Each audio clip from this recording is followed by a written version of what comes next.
जय श्री कृष्णा। कैसे हैं आप लोग फ्रेंड्स? आज की चर्चा जो होने वाली है वो राहु देव के ये जो 44 डेज बचे हुए हैं इनके बारे में होने वाली है।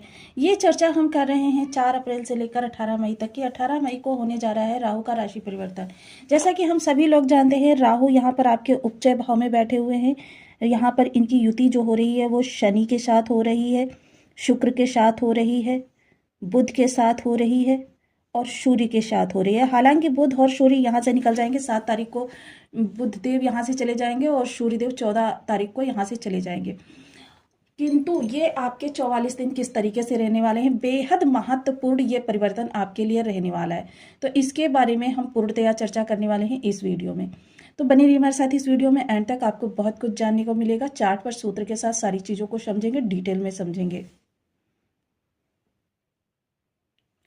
तो यहाँ पर देखिए, शनि की स्थिति के अनुसार प्रत्येक ग्रह जो है अपना परिवर्तन करता है।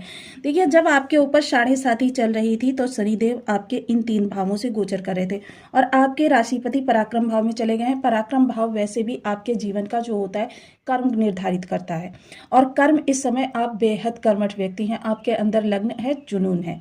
तो यहाँ पर अब हम चर्चा करेंगे राहु देव की, जो शनि के अनुसार कार्य करते हैं, शनिवत कार्य करते हैं राहु। और राहु देव की एक विशेषता होती है, राहु देव रातों रात आपको फर्श से अर्थ तक पहुंचाते हैं, किंतु राहु जो हैं आपके जीवन में तरक्की भी लाते हैं और आपके जीवन में ऊंचाई भी लेकर आते हैं। राहु सोच है, राहु एक आंधी है, एक जिद है, एक जुनून है।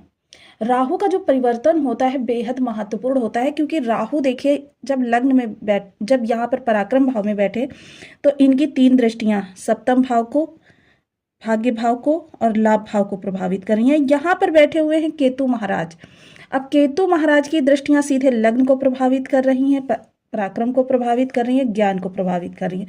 6 भाव ऐसे हैं जो राहु महाराज द्वारा इस समय पर कहते हैं कि नियंत्रित किए जा रहे हैं। क्योंकि राहु देखिए इनके पास अपना कोई भाव नहीं है, कोई राशि नहीं है, किंतु जिस भी भाव में बैठते हैं वहां दृढ़ता पूर्वक अपने प्रभाव देना प्रारंभ कर देते हैं। किंतु देखिए 7.5 जब चल रही थी तो कोई भी ग्रह है यदि शुभ भाव में भी होता है तो उसकी 50% जो है ऊर्जा वह चली जाती है उस निगेटिविटी को समाप्त करने के लिए। क्योंकि 7.5 का जो प्रभाव होता है, भूमि सुलाऊं भूखा मारूं तिस पर मारूं लात, यानी दाने दाने के लिए मोहताज करना, घर से बेघर करना, ये होता है 7.5। अपनों को पराया कर देती है। दुनिया का आईना दिखाने आते हैं शनिदेव महाराज। ये एक बेस्ट टीचर हैं जो यथार्थवादी आपको बनाते हैं, प्रैक्टिकल बनाते हैं। तो देखिए जब यहाँ पर आते हैं तो आपके खर्चों को बढ़ाते हैं, आपके कोर्ट कचहरी बढ़ाते हैं, शत्रुता बढ़ाते हैं, आपकी रातों की नींद खराब करते हैं और आपकी परेशानियों को बढ़ाते हैं।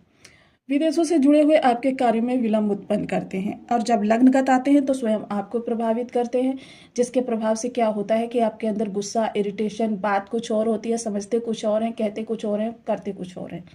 ये वाली स्थिति आपकी हो जाती है कि आप हर समय आपका माइंड जो होता है सेंटर में नहीं रहता, और जब माइंड ही सेंटर में नहीं रहेगा तो कोई भी कार्य आपका बनेगा नहीं। तो ये जो अरिष्टताएं होती हैं, कोई भी ग्रह हो जब राजयोग बनाता है तो यहाँ की अरिष्टता को सबसे पहले समाप्त करने का प्रयास करता है। उसके पश्चात जो उसके पास बल बचता है उससे आपके लिए कुछ अच्छा करने का प्रयास करता है, कुछ अच्छा। देखिए जितना बल बचेगा उसी के अनुसार वो आपको प्रभाव दे सकेगा। इसके अतिरिक्त जब यहाँ पर आते हैं तो पारिवारिक जनों से दूरी बनना, आपका धन हानि, संचित धन, पैतृक संपत्ति में किसी भी प्रकार का विवाद उत्पन्न होना, आपकी वाणी को कठोर करना।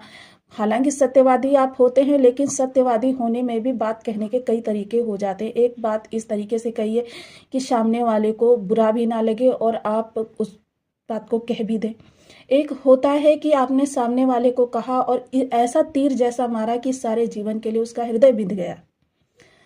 तो ये जो प्रभाव होते हैं ये होते हैं 7.5 के, क्योंकि शनि के अनुसार कर्माधिकारी इनको यूं ही नहीं कहा जाता। शनि के अनुसार आपके 12 भावों को नियंत्रित करते हैं ये 9 ग्रह, और शनि जो है सबसे बड़े प्लेनेट हैं और सबसे दूर के हैं, दूरदर्शिता पूर्ण है। अब शनि के साथ इनकी युति होगी, शनिवत कार्य करते हैं राहु। तो यहाँ से इनके प्रभाव आपको किस तरीके से प्राप्त होने वाले हैं। सबसे पहले तो शनिदेव आपके पराक्रम, देखिए इस दौरान आप कर्मठ हैं, कर्मठ होने के साथ साथ इस दौरान जो लोग भी अपने कर्म में स्मार्ट वर्क, क्योंकि राहु कभी नहीं कहते कि आप कर्म करिए, राहु कहते हैं स्मार्ट वर्क करिए, स्मार्टनेस के साथ सोचिए, शनि कहते हैं दूरदर्शिता लेकर आइए। दोनों ही ग्रहों के देखिए प्रभाव जो है, अगर इन्हें गंभीरता से समझने का प्रयास किया जाए तो बहुत कुछ आपके लिए कहते हैं और आपके जीवन को इस भौतिकतावादी युग में भी बहुत ऊंचाई तक लेकर जाने का प्रभाव रखते हैं। अब राहु जो होते हैं देखिए एक रहस्यमयी प्लेनेट है। राहु के रहस्य उनका दाएं हाथ का बायां हाथ नहीं जान सकता, बाएं हाथ का दायां हाथ नहीं जान सकता।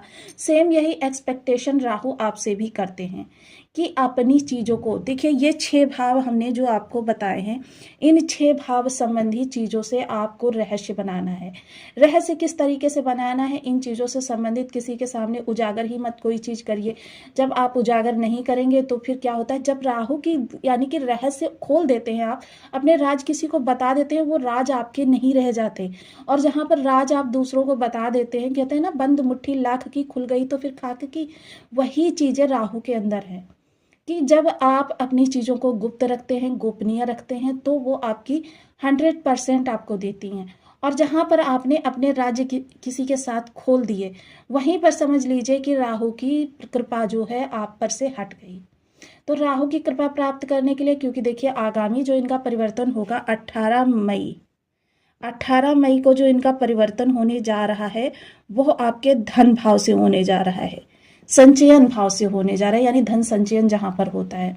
तो जब धन संचयन, अगर आपको जीवन में धन की दिक्कत बहुत ज़्यादा है, और है भी क्योंकि 7.5 आपने बिताई है, और ये कह सकते हैं क्योंकि देखिए आपने अपने जीवन काल में तो ये नहीं सुना होगा कि कभी भी मंगल देव ने कर्क राशि से अच्छे प्रभाव आपको प्रदान किए हैं।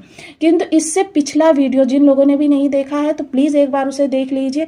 अब यहाँ से मंगल देव आपके लिए उच्च के प्रभाव प्रदान करेंगे, नीच की राशि में होकर भी उच्च के प्रभाव प्रदान करेंगे। तो वहां भी हमने सूत्र के साथ सारी चीजों को समझाया है। अब देखिए यहाँ से राहु के प्रभाव जो चलेंगे वो पंचम दृष्टि चलेगी आपके इस भाव पर। अब देखिए मंगल और राहु दोनों के प्रभाव जो होते हैं अच्छे नहीं होते। और देखिए ये 44 दिन का हम वीडियो बना रहे हैं, तो मंगल देव भी यहाँ पर 45 दिन ही रहने वाले हैं। तो इनका देखिए यहाँ पर जो इनके साथ संबंध बनेगा वो नवम पंचम बनेगा। नवम पंचम राजयोग जो होता है शुभता पूर्ण होता है। ये ज्योतिष में बहुत अच्छा संबंध माना जाता है कि ग्रह की जो है अनिष्टता शुभता में परिवर्तित हो जाती है। तो इस दौरान इन दोनों ही ग्रहों की शुभता आपको प्राप्त होने वाली है। इसके अतिरिक्त सूर्य जब यहाँ पर उच्च के हो जाएंगे देखिए 14 अप्रैल को, तो क्या होगा, नीच भंग होगा मंगल का, जिसके प्रभाव से राहु को बल प्रदान होगा। राहु शनि या जितने भी ग्रह यहाँ पर बच जाएंगे उनको मंगल, और मंगल क्या है, बल पराक्रम साहस ऊर्जा के कारक है। हालांकि यहाँ राशि तो चंद्रदेव की है, लेकिन नीच के मंगल होकर भी आपको उच्च के प्रभाव प्रदान करने वाले हैं। तो देखिए ये आपके लिए बहुत ही उत्तम, जीवन साथी के कार्य कारोबार के लिए, जीवन साथी के जीवन के लिए, जीवन साथी की सोच के लिए, विचार के लिए यह योग बहुत ही उत्तम रहने वाला है। डेली इनकम से जुड़े हुए लोगों के जीवन में इस समय कर्मठता बहुत ही बड़ी होने वाली है। और कर्मठता देखिए इतनी ज्यादा बढ़ी हुई आपको प्राप्त होने वाली है कि आप इस दौरान अपने कर्म से संबंधी कोई उसमें बेहतर कुछ करना चाहते थे, यानी कि आप परिवर्तन करना चाहते थे, तो वो परिवर्तन आपको प्राप्त होने वाला है। बिजनेस कोई करना चाहते थे, बिजनेस में आप स्टेबल होना चाहते थे, या बिजनेस आपका घाटे में चल रहा था, इस दौरान आपको अच्छी डील भी प्राप्त होगी, और छोटा सा परिवर्तन करके।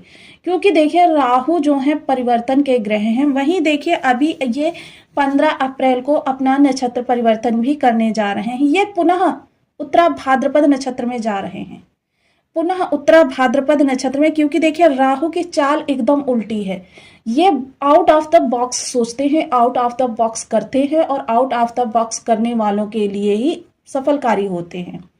और राहु से ज्यादा देने की क्षमता किसी के अंदर नहीं है। आउट ऑफ द बॉक्स आपको कुछ करना है, तो देखिए ये उन्हीं के लिए बहुत अच्छा करते हैं। और उत्तरा भाद्रपद नक्षत्र देखिए परिवर्तन का नक्षत्र है, ये एक विनाश के बाद सृजन का नक्षत्र है। और विनाश इससे ज्यादा क्या होगा, जो 7.5 भुगत कर आप आए हैं उससे अच्छा आपके लिए बहुत अच्छा होगा। तो यहाँ लेकिन इन चीजों से संबंधित जो आपको रणनीतियां बनानी है, वह रणनीतियां आपको गोपनीय रखनी है। जीवन साथी से भी, यानी कि देखिए संबंधित व्यक्ति से तो आपको चर्चा करनी ही पड़ेगी, किंतु अन्य कहीं भी आपको अपने कार्यों की, अपनी सोच की चर्चा नहीं करनी है। सप्तम दृष्टि राहु के मित्र ग्रह के भाव पर जाएगी, यानी कि यहाँ पर देखिए बुधदेव की राशि और बुधदेव स्वयं यहाँ पर गोचर कर रहे हैं और बुध स्वयं अपनी राशि को देख रहे हैं। बुध का भी यहाँ नीच भंग हो रहा है, जिसके प्रभाव से क्या है कि बुध की भी उच्च की दृष्टि है और राहु की भी यहाँ पर अच्छी दृष्टि है, जिसके प्रभाव से भाग्य का आपके कार्यों में पूर्ण रूपेण साथ प्राप्त होता हुआ दिखाई देगा। भाग्य का जब साथ प्राप्त होगा तो चीजें आपके अनुकूल होनी प्रारंभ हो जाएंगी। कर्म आपको करना है, कर्म के भाव में बैठे हुए इतने सारे ग्रह यही कह रहे हैं आपसे कि कर्म की दिशा निर्धारित कीजिए, कर्म के प्रति एक गोल बनाइए। जिद जुनून तो राहु ला देंगे, क्योंकि जिद नहीं होगी, जुनून नहीं होगा तो कभी भी आप उन कार्यों में नहीं सफल हो पाएंगे जो आपने आउट ऑफ द बॉक्स सोचे हैं। पिता का साथ सहयोग प्राप्त होगा, जिन चीजों को पिता अभी तक समझ नहीं रहे थे उन चीजों को पिता समझते हुए दिखाई देंगे। यह है दृष्टि जो ये इनकी नवम दृष्टि है, जिसे गुरुवत माना जाता है। इस दृष्टि को इनकी गुरुवत माना जाता है। यह सदैव अमृत ही बरसाती है। लाभ के लिए आपकी जो भी प्रयास हैं वह इस समय पर सही सिद्ध होने वाले हैं। देखिए राहु की आप शर्तें मान लीजिए, राहु आपके लिए अच्छा करना कर देंगे। राहु की शर्तें सिर्फ यही हैं कि आप अपनी चीजों को गोपनीय रखिए, स्वयं को रहस्य बनाकर रखिए, क्योंकि केतु के माध्यम से ये लग्न को भी देख रहे हैं, यानी आपको स्वयं भी रहस्य बनना है। अब यहाँ पर देखिए लाभ आपका बढ़ेगा, प्रसिद्धि आपकी होगी। जो मान हानि पिछले समय में आपकी हुई है वह अब कीर्ति में बदलती हुई दिखाई देगी। बड़े भाई बहनों का साथ मिलेगा, सहयोग मिलेगा। इसके अतिरिक्त जो लोग भी किसी भी प्रकार से स्वांग रचकर कार्य करते हैं, यानी कि किसी भी प्रकार से फिल्म लाइन में, फिल्म इंडस्ट्री में कलाकारी कोई भी करते हैं, कोई भी रचनात्मक कार्य करते हैं, और इसके अतिरिक्त जो लोग भी सोशल मीडिया वगैरह करते हैं, उन लोगों के लिए यह योग बहुत अच्छा बना हुआ है। यानी इन 3 भावों का किसी भी प्रकार से संबंध बन जाए तो यह इन कार्यों के लिए बहुत ही श्रेष्ठ होता है। और वहीं देखिए स्वांग के सबसे बड़े कारक इन तीनों भावों पर अपना प्रभाव दिखा रहे हैं, यानी कि यह त्रिकोण जो आपका है काम त्रिकोण पर अपना पूर्ण अधिपत्य राहु जमा रहे हैं। तो यह आपके लिए बहुत ही उत्तम रहने वाला है। वहीं देखिए कुछ लोगों के बर्थ चार्ट में, देखिए हमने आपको पहले भी कई बार बताया है कि हमारे सनातन धर्म में कुछ ऐसे जीवन जीने के सिद्धांत बनाए गए थे जो हमारे 9 ग्रहों को हमारे अनुकूल करते थे। अब सपोज कीजिए जैसे देखिए पीतल के बर्तनों में पहले खाना पकाया जाता था, खाया जाता था। सामान्य जनमानस, राजा महाराजे तो चांदी के बर्तनों में खाते थे, लेकिन सामान्य जनमानस पीतल के बर्तनों में खाना पकाता था, उन्हीं में खाता था। तो क्या होता था, मंगल हमारा मजबूत होता था। सुबह उठकर जब हम माता पिता बड़े बुजुर्गों के पैर छूते थे तो क्या होता था, उससे गुरु हमारा मजबूत होता था। और राहु का सबसे बड़ा कंट्रोलर जो है वो गुरु है। तो हमारे सनातन धर्म में महिलाएं जब पैरों में चांदी की पायल डालकर छन छन करके चलती थी तो उससे क्या होता था, केतु महाराज अच्छे होते थे। कुत्ते को अंतिम रोटी प्रदान की जाती थी, उससे केतु महाराज अच्छे होते थे। तो ये चीजें जो है हमारे सनातन धर्म में, पुरातन धर्म में, इन चीजों को हम जब तक भूलते चले जा रहे हैं, जिसकी वजह से 9 ग्रहों की समस्याएं प्रत्येक घर में आ रही हैं। सबसे बड़ी बात इस दौरान देखिए आपको रसोई घर पूरी तरीके से साफ, स्वच्छ और पवित्र रखना है। मंगल का स्थान जो होता है घर के अंदर रसोई घर होता है, और रसोई घर में गृहिणी जो घर के पूरे घर के ग्रहों को सही कर सकती है, पूरे घर के सदस्यों को। गृहिणी जो मंगल के कार्य क्षेत्र में सबसे ज्यादा रहती है। गृहिणी जो है इस दौरान पूरे किचन को हमेशा साफ सुथरा क्लीन रखें, जिससे क्या होगा, मंगल आपके सात्विक होंगे, अच्छे होंगे। मंगल ही कलह का कारण बनते हैं, और घर के अंदर देखिए कलह होना सबसे बड़ा इस दौरान क्या कहते हैं कि मतलब आपके जीवन में परेशानियां लाने का कार्य करता है। वहीं देखिए एक उपाय और करिए कि आप सफाई कर्मी को, देखिए इस दौरान मैं आपको वो उपाय नहीं बताऊंगी जो कि काफी लंबे समय में प्रभाव देते हैं, लेकिन वो क्या होता है, हमेशा के लिए आपके ग्रह को सही कर देते हैं। मंगल एक ऐसे ग्रह हैं जो कि आपके जीवन में खून के साथ चलते हैं। इनको सही करना बहुत लंबा प्रोसीजर होता है। राहु के लिए आप इस दौरान सफाई कर्मी को शनिवार के शनिवार कोई भी उनकी ज़रूरत की चीज़ें प्रदान करना प्रारंभ कीजिए। नहीं कुछ तो आप चाय ही पिलाना प्रारंभ कर दीजिए। देखिए चाय की पत्ती जो होती है शनि होती है, और उसमें जो चीनी डालते हैं वो शुक्र होती है। मीठा होता है जो वो मंगल होता है, और दूध होता है वो चंद्रमा होता है। तो इसमें कई सारे ग्रहों का समावेश हो जाता है। तो अगर सफाई कर्मी को आप शनिवार के शनिवार एक चाय भी पिला देंगे तो भी आपके ये ग्रह आपके लिए शुभ हो जाएंगे। केसर का तिलक मस्तक कंठ जिह्वा पर करिए, और सफाई कर्मी को कुछ भी आप एक कॉइन अपने